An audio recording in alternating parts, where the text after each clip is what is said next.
Hey, hey! I am Ayuma Michelle, and welcome to Let's with Ayuma. So, in my previous video, I shared with you 10 things about me.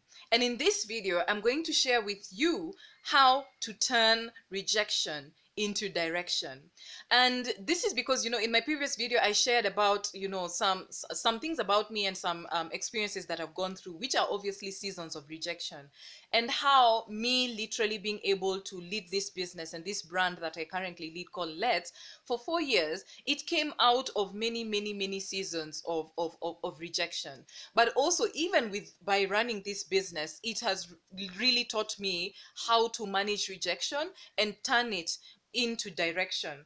And I'd like to share with you some very, very critical stuff that came. We did, my business partner and I did a survey where we were asking millennials, like one of the questions we asked was, what caused you great pain, frustration, and suffering in 2019? That was one of the questions. And some of the responses we got were like, loss of jobs, anxiety, failed relationships, loss of contracts, things like like reproductive stuff, like not being able to conceive, lots of things that actually millennials are going through. And first of all, I just want to thank you for being vulnerable enough and sharing with us this feedback. And so I'd like to respond to you not only with my own experience, but also with just some love and care. If you just give me some, if you permit me, I'd like to share with you some of the responses that actually came through, right? So it was really touching to actually that people actually trusted us with these responses. But so that you guys know, this was real deal. I'm not just trying to guess some of these things. I asked people, name the top 3 things that caused you great pain, frustration, and suffering in 2019. You see, I'll just read them out over here, some of them, right? Some people shared, not being in a good financial position to return home and work on my passions. Some of us millennials are also abroad. A lot of injustice because of corruption in our country. A lot of injustice. You know, some people are joblessness. Others were saying poor healthcare. Other people were like, people have been looking for jobs and they're getting no feedback for over 20 interviews. No feedback. I totally feel you. That's happened to me before. Toxic workplaces and horrible bosses, fertility issues, being misunderstood, financial struggles, short contracts and losing jobs, mental health, depression, business ideas are not working, people are underemployed, family drama, lack of peace, getting sick, like some serious illnesses at a young age. And another thing I've noticed is that there's a lot of speak about climate change and environmental degradation. Our generation, many people feel strongly about the environment, loss of loved ones, bereavement, loss of identity. These are just some of the things that many of us millennials are facing. And once again, thank you so much for trusting me and Beryl, who's my business partner, with your responses, with your actual journeys. We are here to serve you, and you are not alone. If you feel like some of the things that I've mentioned resonate with you, please comment below and say, just be confident enough. Just comment below and say that what exactly resonates with you, about some of the things that truly cause you pain, suffering, and frustration in 2019, so that other people can know that they're not alone. And to respond to this particular issue, I'd like to share with you a story about a season, because I have actually overcome and I have come from a season of rejection. Not many people know this. And especially as business people, not many of us have been taught that failure is part of the process. In fact, a crucial process that calls you back to alignment. But also, many of us haven't been taught to be open and honest about the genuine journey of business. No one tells us that it's actually meant to be it's not difficult. It's actually meant to be hard. Like, things are just not easy. and that's another thing many of us haven't been taught, and we don't openly talk about this. But also just adulting, I learned from a lady called Brene Brown that once we turn 18, we actually learn how to parent ourselves. So when you turn 18, you learn how to parent yourselves. Until today, I am learning how to parent myself. We are learning how to parent ourselves. So no, you're not alone, and it's a learning curve. You can't know everything at all times, but you can learn something in each season to push you forward. So this particular season that I'm sharing with you is that in 2018, I actually lost a contract. That contract I was telling you about, I loved that job. But some things just weren't going right. And I felt like some things, when it comes to ethics, it's really big to me. Not only because it's just a personal value, but also because, I really care about my long run. I care about my legacy. I'm building my legacy now, in like actively for the future. I never want somebody to come up somewhere in my future or tell my future kids one day that, oh, your mom was behind this scandal and stuff like that. I really care about such stuff. I want to leave, if I may not be the Oprah of the world or whatever, but at least I want to leave a good name to my kids, to my mentees, to the people who are coming following me, following behind me. I want to leave a good name. So I had to leave this job. It was painful. It was the very first time I had moved out of my parents' home. I found that that's a whole nother story, but I found that I just needed to be in my own space. And I was staying at an apartment. I'd gotten an office space. I loved it. And I was also doing my business on the side, because the thing with business, and especially for the last 2 years, should I say 3 years, in our country, Kenya, it's been very tough. And so if you're an entrepreneur, especially a small business owner, getting contracts on the side has really, really been helpful. So what I did is that I got this contract so that I cannot force my business to literally just produce coins. I want my business to actually have an impact, because it's a social business. It's a social enterprise. So I don't want to just be pushing my business to be just thinking about money, money, money, but not impact. And so that's why I was like, okay, let me get something on the side to keep me going. And when I got this job, it reached that point and I was like, I can't believe I have to let this go. I don't know what the future looks like, but for me right now, I cannot keep working and feeling like I'm doing unethical stuff or feeling like I'm doing something wrong. And it is serious, because this is my career. This is my it's my career, but it's also my legacy, that it was trying to challenge that. So I said no. And when I let go of that job, I thought that, by applying for jobs or other contracts that I would get them at least 3 months. But lo and behold, I got no contracts, I got no jobs, and it really put me down. I went into a space I never thought I would ever go into. I went into depression. I lost my office space. I could no longer afford an office. It wasn't a large office space. It was like literally, it was a co-working space. I could no longer even afford it. I could no longer afford rent. I needed to think, forward. And it was so humbling, because at that point, I couldn't move into my mom's house. There was a situation.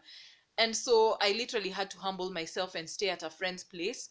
But with time, even staying at that friend's place, have you ever lived in someone's house and you feel like you're not wanted?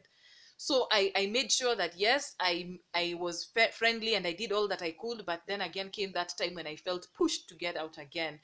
And I literally remember a day that I was in bed all day. I did not leave. And that's where the depression had led me. I was in bed all day. I had not eaten. I'd only drank water. I had just received yet another, letter of regret. And it was so serious, because I had put my all into this application. I had even reached out to friends to check my applications, and they were like, yeah, this is good, this is good. I'd even reached out at that time to a man that I really, really loved. We were in a space where we were trying to build something. And he was like, no, you go for it, go for it. And when I received that rejection letter, it just broke me down. I cried to a point where, have you ever cried till it's like there are no more tears? I feared writing. This is what an anxiety attack. I'm explaining to you anxiety attack, and that this is why mental health really means a lot to me. Anxiety attack. I literally could not type. I could not write because it was a writing job, and that was the skill that I depended on, to push myself forward. And I could not write. I could not even go online to type anything. I felt stuck. And literally, my mind started lying to me and telling me stories that I am such a failure that God would not grant me an extra day on earth. Like literally, that's where I was at in 2018, mid 2018. No, later, late 2018. I was so broken.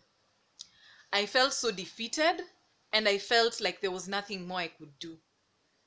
And it reached a point where I felt like, what could be the best thing? If indeed God feels like I have no need, like he has no need for me on this earth, what can I do? I prayed. I said a prayer and I was like, God, just help me. I'm sorry. And this is, if this indeed becomes the last day, if I don't make it through, just know that I'm sorry, and I did the best that I could. And I just remember immediately I said that prayer. Have you ever felt like low battery, but then you have just kidogo suddenly? That's how I felt in my energy. And I was like, what could be the most loving thing I could do to myself right now? And that is when I just challenged myself to record my message, record how I'm feeling, and to share it with 5 people that I can trust. I don't know whether these 5 people would expose me and share it with, I don't know what, but I was like, 5 people I can trust to just share this story with. And when I shared this story with these 5 people, only 4 responded. The person who did not respond was the man that I loved. And it broke me. It broke me. This was somebody with whom I had planned to, we were in talks, and we wanted to build a future together. It broke me. But I was like, let me focus on the 4. And when I focused on the 4, these ended up being people who literally, if it wasn't for them, I honestly felt these were people that literally God used to bring me back to strength and health. One of them till today keeps me accountable on my mental health. Like, I can tell this guy anything. And that's why it's important to literally have people in your life to keep you accountable on various things and various goals and the various experiences and things that you're going through in your life. This guy kept me accountable. I could tell him anything, and because he too is going through, he's been living with mental health and is grown to a point where he can manage it well. He was able to share with me. I'm able to tell him any single thing that comes to my mind, because when you're dealing with mental health, your mind reveals some really dark stuff. So I needed somebody with whom I could share this dark stuff with, and they did not treat me like, oh my gosh, oh my gosh, oh my god, I thought you're a Christian, like what kind of things are these that are going through your mind? That is the devil. And I was like, no, mental health is real, and it happens, yes, to even people who are born again, church going people like me. We do struggle with some dark stuff. There's another friend, literally she supported me 6 months financially, 6 months, and she never failed. 6 months out of her own pocket. There's another friend who offered me her friendship. Every single time she would check up on me, she would ask me, how are you doing? Whenever I'm ranting, because I can rant, you guys. Hey, I can rant. She allowed me to rant. And there are these people who are like, no, I'm all about positivity. I'm all about positive energy in my life. I don't want people who speak negativity. I'm like, please, we are human. We need to rant. And so if you have friends who only want the good side of you constantly, I don't think those are really good friends. This friend, she was able to offer me her friendship. And she told me, anytime you want to rant, anytime you just don't feel good enough, but also anytime you feel you've achieved something, no matter how small, please reach out to me. There's another one who, she's all the way in another side of the world, all the way in Australia. Thank you, Hazel. She literally just reached out immediately. I think she was on her way to work. She immediately sent me something on PayPal. She sent me cash, and she was like, if you need more, let me know. I am not giving up on you. It was so powerful. And those are the people that I reached out to, but I didn't know I had permission to reach out to them. And I think the thing that those people in our generation we go through is that we've not been taught how to ask for help. we have been told, the stories we've been told about ourselves is that we are so entitled and stuff like that, that you feel like you can't ask for help. And that was the negative narrative that was going through my mind. And I'm so grateful I reached out to those friends, because it is through those friends they were able to invest in me. There's even one who told me, you know, the guy who helps me with my mental health even was like, I'll partner with my wife and we are going to help you, you know, with searching for jobs. We're going to invest in you. And I'm like, these are people that were just there, but I didn't know that I could actually reach out to them. So the first thing I did was that I prayed, I reached out to I recorded that message, I reached out to them and I asked for help. And they did come through. And guess what? When they did come through, it was not that I did not want to let them down. They did not want me to let myself down. So I did not want to let myself down. And that's exactly what I did. And having survived that anxiety attack, I learned that, especially in the budget of my business and in everything that I do, my mental health, what? I make sure that that literally protects me, because I'm a creative. And as creatives, when you're going through a mental health challenge, it's like holding a gun to your head and telling you, you know, create or write a story. Our mental health is literally the cradle of our creativity. But also, God has created us to be creators. And anytime we feel stuck, our creativity literally rescues us, because that's when we start thinking of new ideas, new ways of doing things. But when you're going through a mental health issue, literally your mind is under arrest and it cannot create. So I learned that my mental health, I really need to protect it, because it literally nurtures my creativity, which then helps me create, which then helps me serve, which then helps me earn from my creativity and out of my gift, and then which helps to create an impact.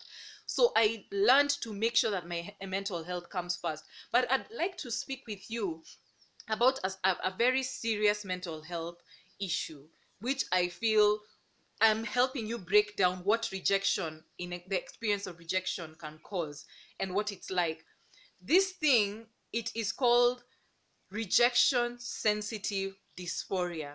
It's a mental health issue. It affects a lot of people. It many people who are struggling with ADHD, it really affects them, but it can also affect ordinary people because of maybe a traumatic situation. And for me, it happened to me because it was this situation after rejection after rejection after rejection.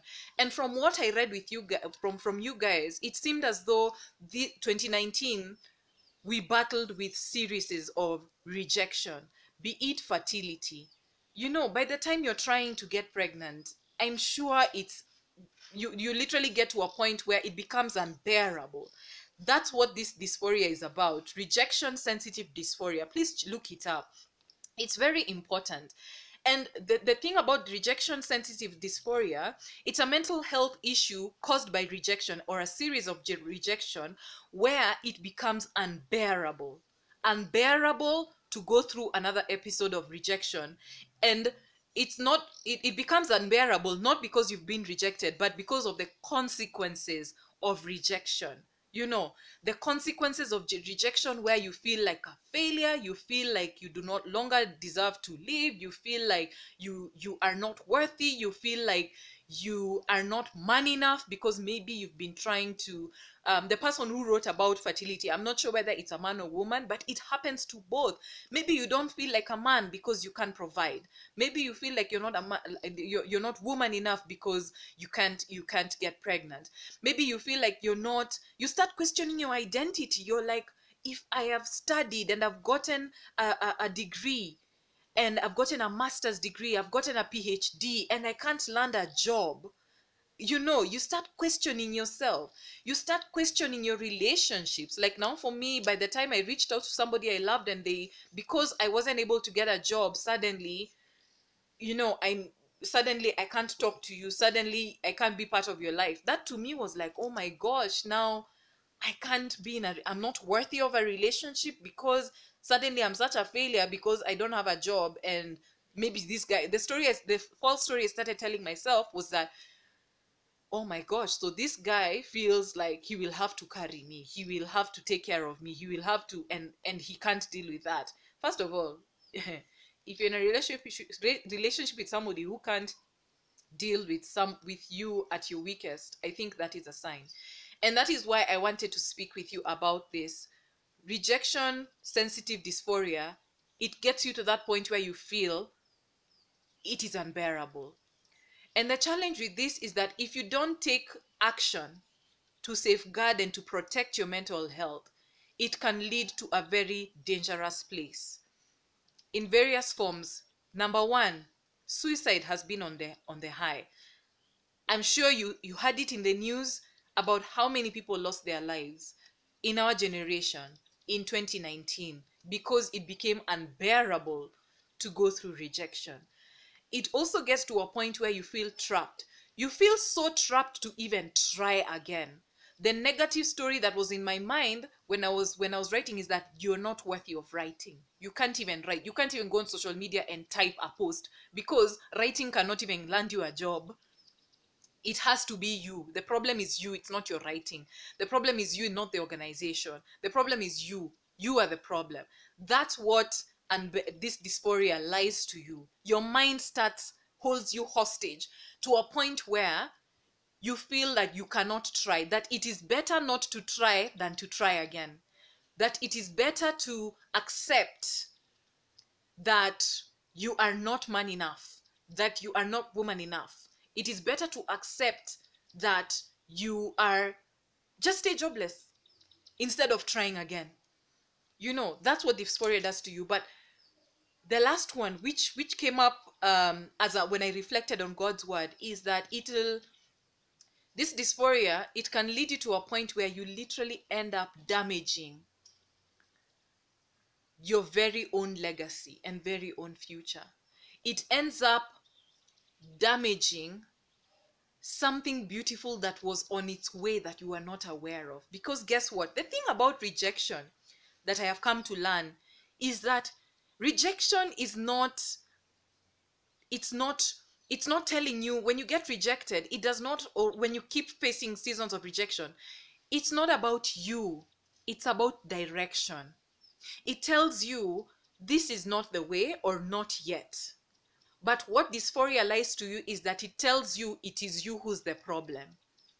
But the reality is direction is the problem. And timing is the real issue. So now, when I reflected on God's word, I remembered the story of Sarah. Sarah, who was Abraham's wife. By the time she was that old, I'm sure when she was in her youth, because in those days in the Middle Eastern cultures, people really used to get married when they were very, very young. But I'm sure when she was ripe, when she was not even the right age, I don't think there's anything like a right age to have kids. But I'm sure when she was in her youth, she desired to be a mother. She desired to give birth. Abraham, I'm sure he desired to be a dad, to have, legacy. It reaches a certain point in men's lives where they start really worrying about their legacy, And I'm sure she tried and tried and tried and tried. And because Abraham loved her so much, he said, you know what? It's okay. Let's just do this life together anyway. We are purpose partners. I love you enough to accept you just the way you are, not because of what comes out of your womb, not because of, oh, now you're a woman, because now you can get pregnant. No. I love you because you are my purpose partner. You are the person that I choose. And I think that's really something powerful that I've learned from that story. But also, I also learned that it must have come to a point where Sarah just accepted that, you know what, it's okay. It's okay, God. It's okay. I have accepted that I will not have a child. And I'm sure Abraham did the same. So imagine by the time Abraham came and told her, God has told me that I am going to be a father of many nations and you are going to give birth. You can imagine Sarah would, this is my imagination of what Sarah might have felt. She was like, the nerve. You old man coming and telling me that you've loved me all these years. Yes, I accept you just as you are. And then you're over here telling me when I'm Sujui how old that I'm going to have a child. And then the nerve of God to wait till I'm old for him to give me a child. Like the nerve of him. That for real, that's how sometimes I have a conversation with God. I keep it real. I'm like the nerve. The nerve of waiting this long to give me a child. The nerve of waiting this long for you to suddenly tell me that now you want a child when Sujui you're how old. I'm sure it became unbearable for Sarah. So unbearable that she said, you know what? My husband wants a child so much, and now he's bringing God into the picture. You know what? I am willing to give my servant to him so that they can have a child together, so that he can have a child through her because she's young, she's beautiful, she can bear kids. I am willing to literally surrender my own servant to my own husband. I am willing to do that because it is unbearable for me to think that after all these years I can have a child. You get what I mean? That's what dysphoria is like. That's what dysphoria is like. It is not necessarily rejection, but it is the consequence of rejection. What it makes you feel, what it makes you think about yourself, what it makes others think about you. And so Sarah went to that level. And yes, her husband was like, this is what my wife wants. And they had a child. But little did she know that the same God who said, yes, I will bless you with a child, he would still come through. But then what ended up being the consequence? There was a child. There was a child who was born out of a husband, which later on created a lot of enmity between her children, the child that came out of her womb and the child who came out of her servant's womb. And literally that these two generations between the child's womb, the child who came from her womb, and that of Hagar, who was her servant, that literally became, she literally created an enemy to her own child's destiny, because there was a lot of battling, there was a lot of enmity between these two people. And so that is why it is important to deal with these mental health issues. It is important to deal with rejection, not even deal with it, to manage it, because there are several rounds we'll do in this life where the door you'll knock on, it will not be opened. But how will you manage that situation? So these are some of the ways in which I'd like to share with you in which you could manage this. First and foremost, start to see rejection as a redirection. When you get rejected, it's not about you, but it's about a redirection. So when this door closes, know that there is another direction. Is there a different way I could do this? Is there a different approach? Is there a whole nother different thing I could explore? Yes, you've been trying entrepreneurship. Yes, you've been trying to build this nice, fancy, big business. But is your pride holding you back, number one? Is your pride holding you back from pursuing a humble opportunity? Humble new beginnings. I love this YouTuber called Yummy Mami. Actually, she was a classmate to my little sister in primary school. And I love a story that she shared about, she once talked about when she was looking to create new income when she was in university. She actually noticed that there was a woman in her neighborhood who used to sew. And she went and asked that woman to teach her how to sew for 1 month. That woman said, sure, let me teach you. For 1 month, she was taught how to sew. And with that, she was able to start creating her own, note that word. She was able to create a new revenue stream for herself.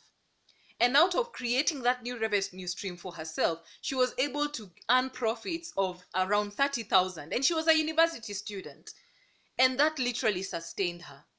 So my question to you is that, are you able to humble yourself and rethink how things have been going? Because remember what my friend once told me, the definition of insanity is doing the exact same thing and expecting a different result. How can you do things differently? How can you recreate? Can you think about skills that you have? Can you explore somebody who's around you, who has this skill, who's perfected this skill? And can you leverage this new skill as an income opportunity or as a new way of doing things? Are you willing? Are you willing to do things differently? For somebody like, I remember, if you're dealing with like the infertility issue, that one it really touched my heart, because I was like, how can I speak to somebody who's facing this issue? But I remember there was a woman in the Bible who, she was married to an elderly guy, and she'd reached a point where she'd been trying to have a child, and she became okay with, you know what, I've accepted, that I won't have a child. So the room which she had hoped to be for the child, she served and she hosted a prophet of God. I think it was Elijah or Elisha. I think it's Elijah in that room. She repurposed that room, the thing which she truly wanted, she craved for. She repurposed that room to serve. And by serving through that room, and by serving this man of God through that room, the man of God was able to tell her, at a time like this next year, you will have a child. And she ended up getting that child. So could it be that we have been so focused on getting this one thing that we are forgetting that, hey, every single blessing in this life comes from God. So how can I repurpose this particular thing for God, so that God can come through for me in terms of service in his own perfect timing and way? So the second way is, I challenge you to think, are you attached to the old way of doing things? You know, no, this is how I do things. This is how things have always been. And you know, this is the only way. No, I only want to work for this fancy big organization. Those are the two small ones. No, I have gotten a degree, a master's, a PhD. No, I cannot work for those organizations. They are too small. But the thing is, are you too attached to a title? Are you too attached to a degree? Are you too attached to something that's holding you back from actually moving forward, right? So just think, are you too attached to the old ways that you're not committed to the long run, which is you thriving, which is you serving, which is you making a difference, which is you honoring God with your gifts and your talents? Just think about that. And then the third one is, might you be feeling a certain type of way about about being humble, about starting small? These are things that I know our generation, especially as millennials, we've grown up at an age where things are very instant. I mean, think about technology, think about TV, think about the social media and the internet. We've grown up in an age where things are very instant. And so starting humble means giving it time. Yes, I know. Yes, I know I have that PhD. Yes, I know I have that master's. Yes, I know I have that bachelor's degree. Yes, I know I come from maybe I carry a certain name, or maybe I know the great idea that I'm carrying in myself, and I know it is so great. But am I willing to start small, and am I willing to give it time?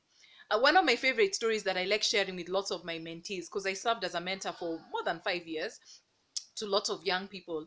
I keep telling them the story of Coco Chanel. They're like, oh my gosh, Chanel is the very epitome of elegance, richness, and the fab life.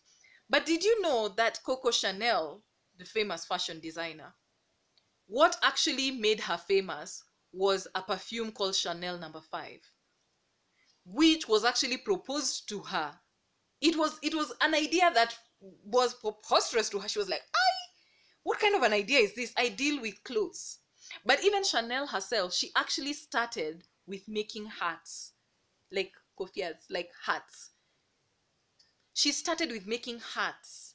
After that, she then grew to starting to make dresses.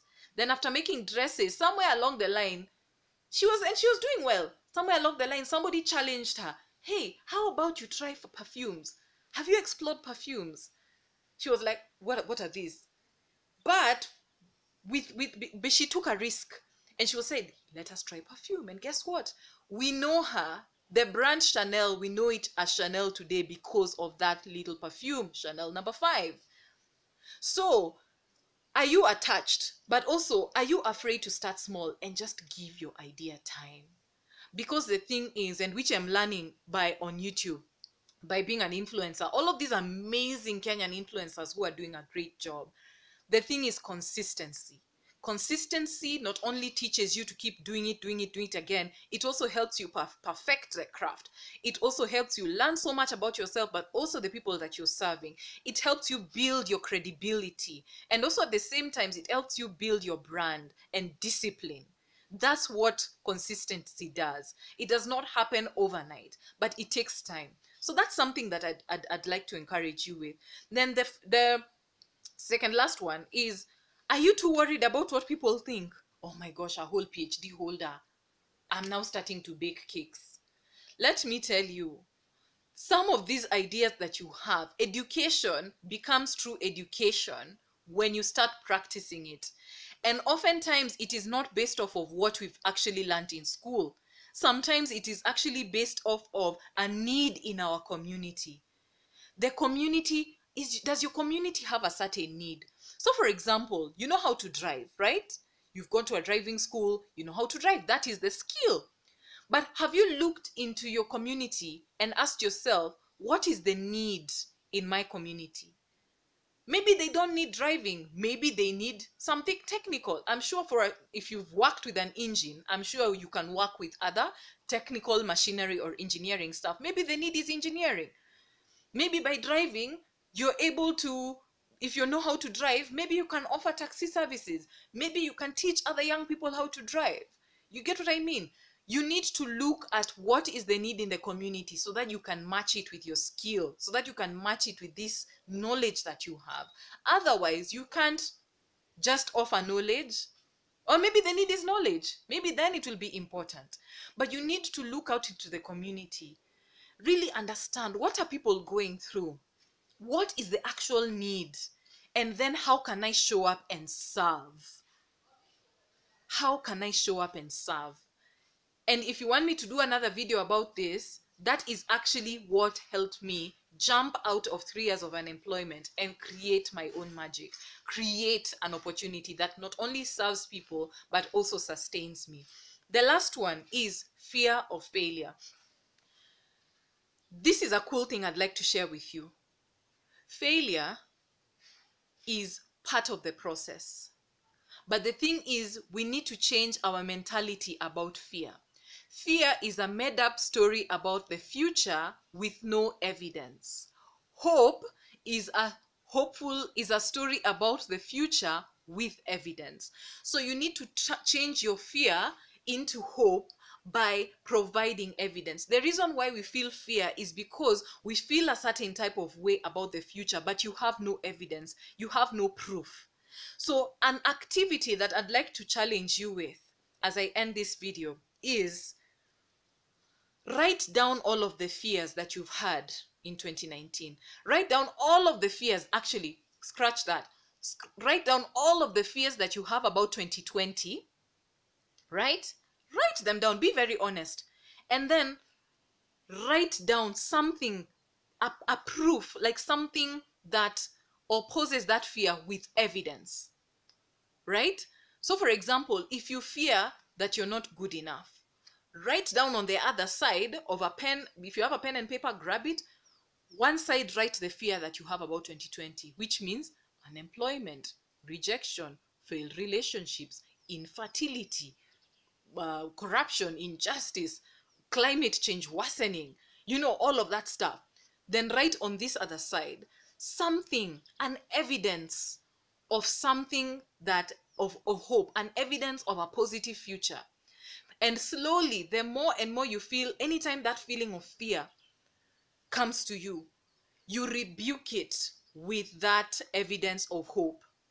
That's what I had to practice for months, till I got to a point where I was like, okay, God did not make a mistake by granting me life. Oh, so I can actually recreate and repurpose this business. Oh, I can start a YouTube channel and start to encourage people just like myself. Why? Because I encourage best when I need encouragement myself. Hey, I can actually speak. I actually know some stuff. Even though I have failed, I have learned something, and I can learn from it, and I can do things differently. Hey, I know I graduated as a journalist, but can I use that communication skills and knowledge to do something and repurpose? For example, start a YouTube channel and communicate better and coach. Because that's how exactly I'm able to coach as a storytelling coach and as a leadership development coach. Because these are things that I have done myself. I have done the work. And that's why I have the capacity to speak and share with you these things. So I know that this video, I don't know how it might meet you, but I hope that there's something that I've shared that speaks life to you. I hope that you realize that you're not alone. I hope that now, even though you come on YouTube and maybe you see people who are speaking about another type of life that you've not been able to afford in 2019, a certain type of peace or enjoyment or lifestyle that you've not been able to enjoy in 2019, please have hope. and know for a fact that 2020 is your year. It's going to be your best year yet, because you're not comparing yourself with other people. You are taking yourself each step at a time. You are starting small and humble with what you have around you. You are reaching out to people who know more than you, who are able to speak life and work with you and teach you and carry you along. But most importantly, know that God has not given up on you. So don't give up on yourself. The fact that you're alive today, that God has helped you literally live to see a new decade, a new year, please don't take that as a small thing. Take it as evidence that the maker of the universe himself sees something great in you, worth sparing, worth keeping. So please, don't do it for, oh, let me try to please other people. No, do it for you, because you are worth it. You are worth every good thing this life can afford you. You are worth every great opportunity this life can afford you. Do you believe it? I do, because I did it, and I know for a fact that it's going to be a great, great new year. I know this video is a bit long, but I had to be real with you guys. And there's some things that I felt in my spirit I had to share with you. So I hope that you found a little light, that you found an evidence of hope that speaks to your journey. And if you have anything to share, please share on the comments below how you've made it through 2019 and what you hope for in 2020.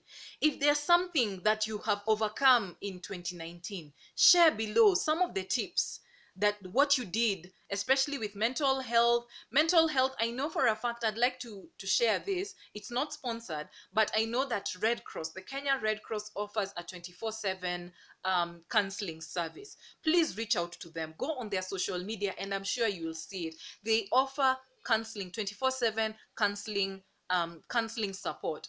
So you guys, if you know of how have you managed your mental health in 2019, please share below. Also, how have you overcome the year that was? How have you overcome the pain, the suffering, and the frustration that you had in 2019? Please share below. You know, it's not just about me, but it's about us sharing and just keeping that love going around. So please do share, and don't forget to like, to comment, and to subscribe. And I will see you in the next video. This is Let's with Ayuma, an online safe space for millennials to learn how to thrive with purpose. Thank you, and I'll see you soon. Bye-bye.